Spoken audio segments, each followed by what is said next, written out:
Muy bien, doctor. Y el tema electoral federal, pues va emparejado, son elecciones simultáneas las que se dan también en Yucatán. En Yucatán el proceso electoral debe de empezar Octubre. en octubre formalmente. Y me llama la atención a mí, no sé si has visto tú unos cartelones, unos espectaculares Los de Castro. los del señor Castro, que es el secretario general del Infonavit. Y creo que en un programa, en otro programa que hacemos, Es un puesto que no entiendo. Secretario general del Infonavit, ¿no? Habíamos platicado una anécdota de que el señor Rogelio Castro va a ver al presidente de la República y le dice que él quería ser candidato a gobernador en Yucatán. Blanca estaba con nosotros, ¿te acuerdas ese día? Y que el presidente le dice, a ver, Rogelio, quédate cerca de mí y yo te digo quién va a ser, porque tú no tienes tamaño como para ser candidato a gobernador. Dices, no te conoce nadie. Y de unos días acá hemos visto que han aparecido espectaculares de un tal Oilo, una revista. Una revista. O una que te pones a buscarle y no la encuentras Obviamente. en ningún lado. Y y ha sido un tema medio complicado porque al final lo que los aspirantes necesitan es conocimiento. Y el problema que tienen muchos es que ese conocimiento pues le genera fama. Y la fama pública luego que tienen no es muy buena. Entonces, hay un principio básico en mercadotecnia que dice que un producto nuevo se vende con facilidad porque la gente quiere probarlo. Efectivamente. Sí, no lo conoce. De ahí donde me baso de que debe de ser alguien nuevo. No demasiado visto. No demasiado visto. Yo también coincido contigo en esto, porque al final, en una reunión que tuve con gente, ya sabes que yo me llevo con mucha gente, una de las personas de Morena me dice, ¿tú quién crees que debe ser el candidato? Y le digo, pues yo creo que si nos atenemos a un tema netamente de mercadotecnia y si nos atenemos a un tema de afecto personal, yo creo que él debe ser el candidato Dan Augusto. ¿Y por qué? ¿Por qué precias eso? Le dije, no, yo no me llevo con él, no es amigo mío de toda la vida, ni mucho menos. La lógica me dice que a él es el que menos conocen. Marcelo ya tiene una opinión formada, Claudio ya tiene una opinión formada, casi todos los que están en ese grupo ya tienen una opinión de la gente formada. Él no, porque además es una persona que es muy nuevo en la política nacional. Claro. Pero además es el mejor amigo del presidente y él es el que le dio cobijo al presidente cuando estuvo en Vacas Flacas, ¿no? Y creo que es exactamente lo mismo. Por eso cuando empiezan a hablar de quién debe ser o no el candidato, yo insisto, hay gente, como bien dices tú, que a lo mejor la conocemos, sabemos quién es, pero nunca nos imaginamos que pudiera ser candidato. Claro. Y puede ser un buen candidato. El asunto es que hemos entrado a una dinámica que no nos corresponde a nosotros resolver o decidir, y le han querido vender a la gente como si el asunto de Morena, que es el partido en el poder, fuera el problema de todos los mexicanos. Cuando en realidad deberíamos de enfocarnos quienes no formamos, no creemos en ese proyecto, en ese movimiento, o como lo que quiera que sea, pues deberíamos de pensar de una manera diferente, precisamente para tratar de encontrar a quien pueda representarnos mejor. No descartando en absoluto a todos los que hoy manifiestan su interés, pero debería de existir esa misma honestidad, así como nosotros pensamos que estamos siendo, debería ser los propios aspirantes o los que se han manifestado así. Y me brinca una idea ahora, que lo leí en algún lado, de Rommel Pacheco. ¿Lo has oído? Sí, obviamente conozco quién es Rommel Pacheco. Digo, todos lo conocemos, pero lo que me llamó la atención es que estaba viendo la posibilidad de irse con Morena. A ver, yo no entendí eso. O sea, no sé en qué momento dijo, estoy pensando irme con Morena. Yo creo que más ha sido interpretación de quienes hacen la entrevista o orientación de quienes Forzar escriben, un poquito. forzando un poco las cosas. No lo sé, puedo estar equivocado. prefiero estar equivocado en este momento, porque creo que es un buen muchacho, es un buen, Creo que es una persona que desde luego además está en desarrollo. No estoy diciendo que haya sido el gran legislador federal, pero creo que ha hecho el papel que le corresponde, en el área que le corresponde, porque es deportista, muy premiado, pero digo, ha cumplido con lo que le correspondía como diputado federal. Jorge Carlos Ramírez Marín, en el caso del PRI, creo que es una persona demasiado vista y ya tiene demasiada opinión generada en la población. Ya fue candidato varias veces, solamente ganó el Senado de mayoría, luego fue candidato a alcalde y perdió de una manera creo que bastante vergonzosa de acuerdo con los votos que tenía antes.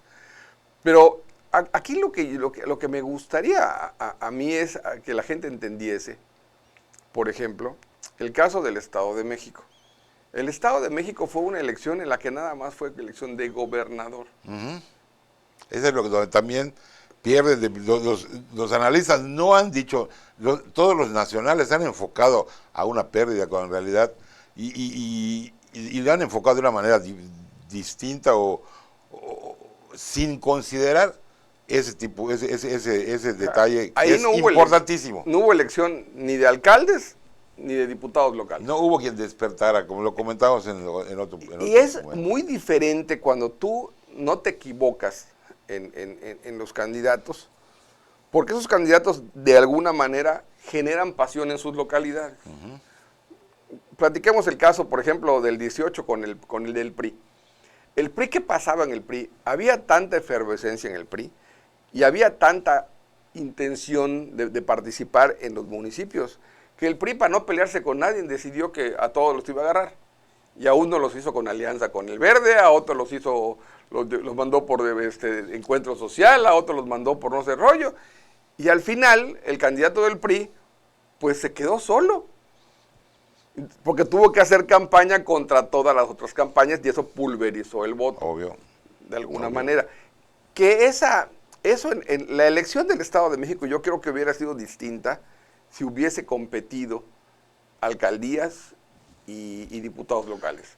Porque ese margen de 8.5% de la elección al final, creo que es producto más de preocupación para Morena que preocupación para los otros. Definitivo.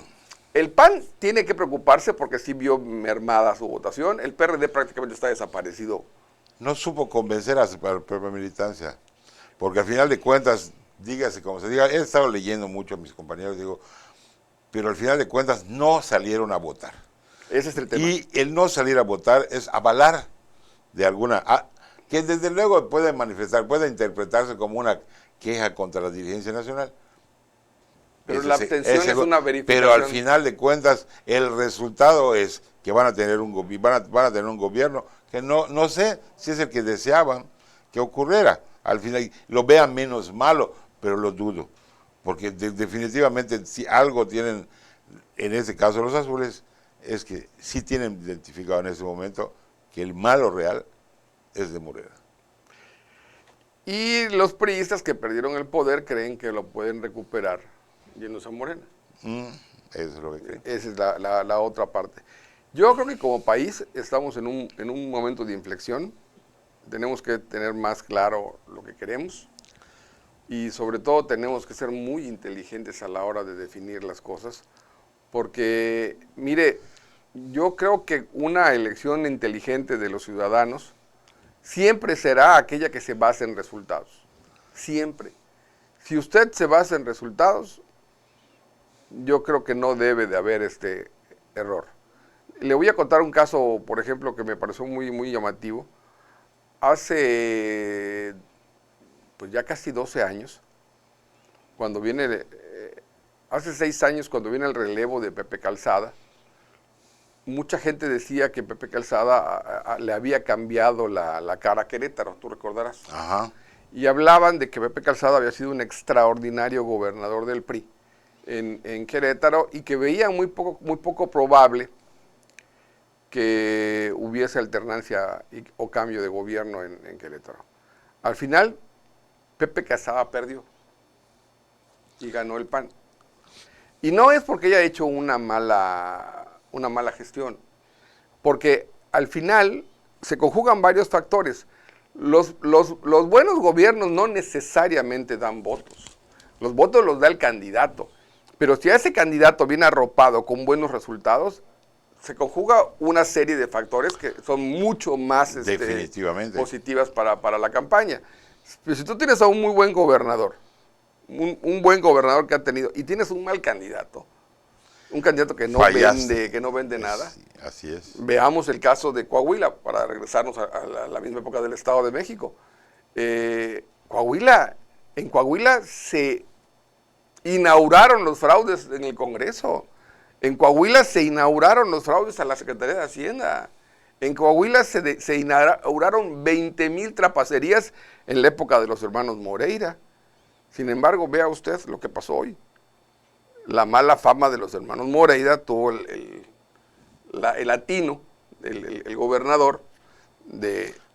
A pesar de que alguno se enamoró estuvo cercano a él, ¿no? Rubén. A Rubén Moreira, sí. El gobernador de Coahuila actual fue cercano a Rubén Moreira. Sin embargo, tuvo la habilidad de despegarse de ellos y de construir un tema de seguridad, un tema de muchas cosas, y a la par escogieron a un buen candidato para Torreón, que es Manolo Jiménez, que al final del día es el que gana la elección, pero se conjugan dos cosas. La buena gestión del gobernador tiene que darse necesariamente con un las muy dos. buen candidato. Necesariamente las Si dos. esos dos El factores gobernador, hacer el buen trabajo al gobernador, a un gobernador, no es al final de cuentas, pues tal vez en algún momento, y lo dudo ya a estas alturas de la humanidad, que le conceda una estatua en algún momento y que el demás no va a pasar a más. Creo que más que nada la satisfacción del deber cumplido. Claro. Pero en el caso de quién va a ser su relevo, desde luego que debería ser preocupación de él como parte de una normalidad. Pero obviamente tiene que coincidir el propio partido, los intereses de la gente que está allá, en encontrar al adecuado, al que la gente quiere, vea con simpatía y que despierte el interés por votar. Yo creo que son factores que son importantes y que la gente y que nosotros como ciudadanos tenemos que entender una cosa. Cuando votamos con odio y con rencor, nos pasa lo que nos pasó. Cuando uno toma decisiones molesto, te vas a equivocar. Si tomas las decisiones contento, te vas a equivocar. Las decisiones se toman con base en los elementos que tiene uno y con la mayor frialdad de cálculo analítico en el tema. Hay que analizar las cosas, hay que calcular los escenarios, hay que ver, y sobre todo leer el expediente de cada uno de los candidatos. Al final de cuentas, son errores que se pagan durante el periodo que les corresponde. Pues sí, pero... Hay que aguantar 6 años y esa es la diferencia, 3 años, ¿no? Entonces 6 años perdidos o no debe perdidos. uno calcular precisamente eso y decir, bueno, creo que lo mejor sería esto y no aquello, con una base realmente revisada y analizada. Ese es el tema. No votemos por la esperanza de que nos vaya a ir bien. Votemos con la certeza de que estamos eligiendo a una buena persona que tiene capacidad y que tiene resultados. Si no tiene resultados, olvidémoslo. Gente que ha gobernado antes y no somos capaces de analizar con detalle sus gobiernos anteriores y les volvemos a dar el voto, nos pasa lo que nos está pasando ahora. Pero en fin, nos vemos la próxima semana. Y esperemos que sea esta vez entre 3. Pásela bien. Que esté la maestra.